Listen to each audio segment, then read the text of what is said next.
ஓம் ஸ்ரீ மகாபெரிவா சரணம். பெரிவா கடாட்சம் பரிபூர்ணம். ஜெய ஜெய சங்கர ஹரஹர் சங்கர. பெரியவாளை கேட்டுக்கிட்டே இருக்க தோணுது நிகழ்ச்சிக்கு எல்லோரையும் வரவேற்கிறேன்.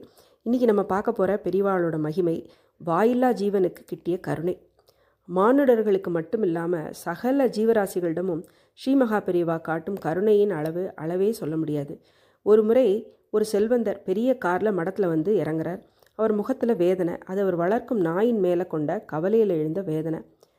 போன ஒரு வார காலமாக நாய் ஒன்றுமே சாப்பிடலை, குறைக்கவும் இல்லை.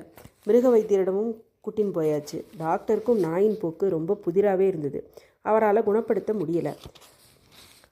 உண்ணாமல் மெலிந்து சக்தி இல்லாமல் கிடக்கும் வாயில்லா ஜீவனின் அவஸ்தையை தாங்க முடியாத செல்வந்தருக்கு ஒரு வழிதான் தோணித்து.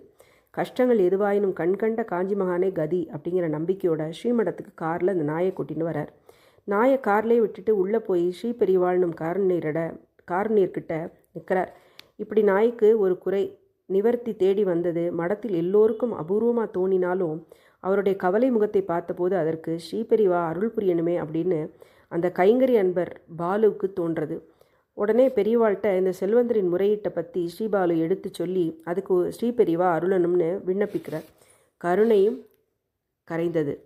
உடனே நாயை இங்கே கொண்டு வந்து சிரமப்படுத்த வேண்டாம், நானே அங்கே வரேன் அப்படின்னு சகல ஜீவ காருண்யரான நம்ம பெரியவா மெதுவாக மடத்தின் வாசலில் கார் நிற்கிற இடத்துக்கு வந்து நிற்கிறா.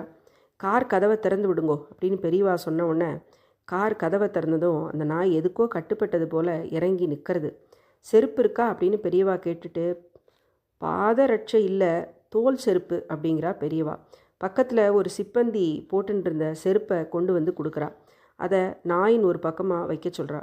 நீ போய் ஒரு கிண்ணம் நிறைய பாலை கொண்டு வா அப்படின்னு பாலுக்கிட்ட சொன்னோன்னே அவரும் அப்படியே கொண்டு வந்து வைக்கிறார். ஸ்ரீபெரிவா தன் கமலங்களை மூடி தியானிப்பது போல சில நிமிடங்கள் இருக்கா. அதுவரை சக்தி இல்லாமல் சோர்வாக கிடந்த நாய் மடமடன்னு அருக இருந்த பாலை அத்தனையும் குடிச்சிடுத்து. அதுக்கு புது தெம்பு உண்டானது போல் வல்வல்னு விடாமல் குறைக்கவும் ஆரம்பிச்சிடுத்து. அதுக்கப்புறம் கொஞ்சம் சமாதானம் ஆயிடுத்து. அந்த செல்வந்தருக்கும் பக்கத்தில் இருந்தவாளுக்கும் இந்த மகிமை ஆச்சரியத்தை உண்டாக்கியது. ஆனால் பெரியவாளோ இதில் அதிசயிக்க ஒன்றுமே இல்லையே என்ற அர்த்தத்தோட தன் மேன்மையை மறைக்கும் அடக்கத்தோடையும், திருடங்க வந்தால் மந்திர சக்தியால் நாயை கட்டி போட்டுடுவா, தோல் செருப்பால் அதை போக்கிடலாம் அப்படின்னு சொல்லிட்டு நகர்றார். இதுதான் நம்ம மகாபெரிவாளோட காருண்யம். ஓம் ஸ்ரீ மகாபெரிவா சரணம். பெரிவா கடாட்சம் பரிபூர்ணம். ஜெய ஜெய சங்கர ஹரஹர சங்கர.